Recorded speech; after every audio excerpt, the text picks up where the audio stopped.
नमस्कार विद्यार्थ्यांनो, माझे नाव माधुरी राजभर आहे. मी तुम्हाला हिंदी हा विषय शिकवणार आहे. आज विद्यालय तुमचं स्वागत करत आहे.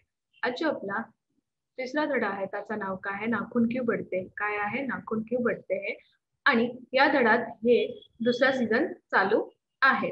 तर पहिल्या सीझन मध्ये आपण काय बघितले की धडा बघितले की धड्यांमध्ये काय काय लिहिलेले आहे, कवीने किंवा लेखकने काय दिले आहे की नाखून हे ना हे पशुत्वाची निशाणी आहे, माणूसला नाखून नाही वाळायचा आहे.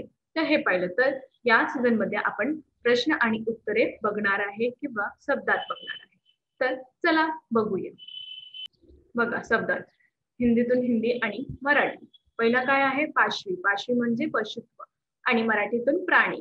दुसरा निबोध म्हणजे अज्ञान, मराठीतून अज्ञान. वनमानुष बंदर एक प्रजाती. काय बंदराची एक प्रजाती, माकडांची एक प्रजाती. आचरण म्हणजे बर्ताव, व्यवहार आणि मराठीतून वर्तन. लुप्त, गायब, मराठीतून गहाळ. आणखी घृणा, नफरत, मराठीतून द्वेष. द्योतक, प्रतीक, मराठीतून चिन्ह. चरित्रार्थ, हिंदीतून साधकर्ता आणि मराठीतून महत्व. अवशेष, बचा हुआ, उरलेले. संयम, नियंत्रण, मराठीतून पण नियंत्रण. महिमा, गौरव आणि मराठीतून गर्व. तर हे झाले आपले शब्दात. आता आपण आणखी बघूया. बघा, सूचनानुसार कृतिया करो. पहिला प्रवाह तालिका पूर्ण करो. पहिला प्रश्न काय आहे तुमचा, मनुष्य में पशुत्व से भिन्नता दर्शाने वाली बातें. आता इथे बघा तुम्हाला काय करायचं आहे, हे जो प्रश्न उत्तरे आहे ना तुम्हाला एक वर एक, एकाला एक आणि हे जो आकार दिले आहे, आकृती दिली आहे त्यातून तुम्हाला लिहायचं आहे. मला इथे जागा नाही भेटली म्हणून मी इथे लिहिलेली आहे. तर पहिला काय आहे मनुष्य में संयम. तो कुठे येणार, इथे येणार. मनुष्य म्हणजे संयम.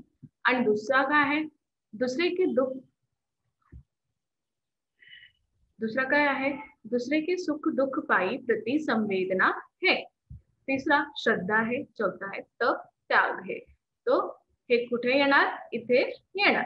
आता दुसरा बघूया. प्रतीक लिखिए. आता इथे काय आहे प्रतीक लिहायचा. अंतर, यांना काय म्हणते अंतर. बघा, नाखून को बढ़ाना, नाखून को काटना. तर पहिला काय आहे जंगलीपन को प्रतीक, म्हणजे जंगलीपणाचं प्रतीक आहे जेव्हा तुम्ही नाखून वाढवणार आहे. पहिला मनुष्यता के को प्रतीक, पाशु प्रवृत्ति को प्रतीक. दूसरा संयम का प्रतीक. इथे तीसरा पशुता के अवशेष. इथे तीसरा त्याग का प्रतीक. आणि इथे चौथा घृणा का प्रतीक. आणि इथे चौथा जप का प्रतीक. तर हे झाले आपला प्रतीक लिखिए, प्रतीक लिहा. हे झाले आपला. आणि आणखीन बघूया. बघा, उत्तर लिखो. हे तुमचा प्रश्न आहे आणि खाली तुमचा उत्तर आहे. इथे जागा भेटली नाही होती म्हणून मी इथे लिहिलेले आहे. तुम्हाला असं लिहायचं, पहिला प्रश्न लिहायचा आणि हे दोघं तुमचं उत्तर लिहायचं, असं लिहायचं. तर पहिला प्रश्न काय आहे, मनुष्य की चरित्रता इन दो बातों में है. इन दो बातों में, कौन सी बातों में. पहला क्या है मैत्री और दूसरा क्या है त्याग. तुमचा पहिला उत्तर आहे मैत्री, दूसरा आहे त्याग. दूसरा मनुष्य का सर्वधर्म यह है. कोणता आहे, पहिला काय आहे अपने को संयत करना आणि दूसरा दूसरों के मनोभाव के आदर करना. दुसऱ्यांच्या मनोभावांचा आदर करणे. आणि इथे तिसरा आहे मनुष्य को नाखून की जरूरत तब थी. मनुष्याला जे नाक आहे त्यांचा आवश्यकता केव्हा होती. मनुष्याला नाखून वाळायचा आवश्यकता केव्हा होती. तर पहिला आहे याचं उत्तर मनुष्य की भीतर की पशुता की. आणि दुसरा आहे मनुष्य की अपनी इच्छा और अपने आदर्श की. तर हे झालं आपला उत्तर लिहा. हे पण आपला झालं. आता दुसरा बघूया. आता इथे काय आहे, निम्न शब्दों के लिंग पहचान कर लिखो. तुम्हाला काय करायचं आहे, जे शब्द आहे त्यांचा लिंग आपल्याला विचारायचं आहे, लिहायचं आहे. तर चला बघूया. पहिला काय आहे आत्मा म्हणजे काय स्त्रीलिंग. काय हे स्त्रीलिंग.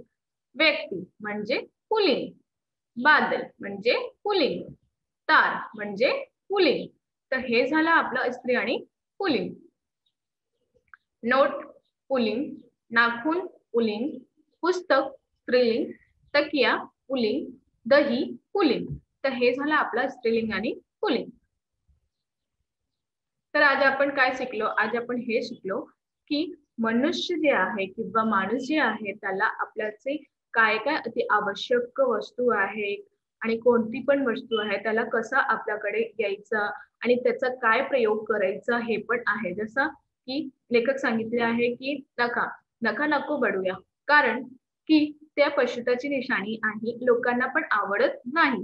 जेव्हा कोणी पण तुम्हाला भेटते तर तेव्हा तुमचं न पाहिजे तर त्याला असं वाटते की हा नाक जनेय जो आहे खूप वाढलेला आहे आणि त्यात खूप किटाणू असणार असं असणार, तर तुम्हाला हे छान नाही वाटतं ऐकल्यावर. तर तुम्ही काय करा, नाक जे आहे ते वाढवू नका, कारण लोकांना आवडत नाही. धन्यवाद.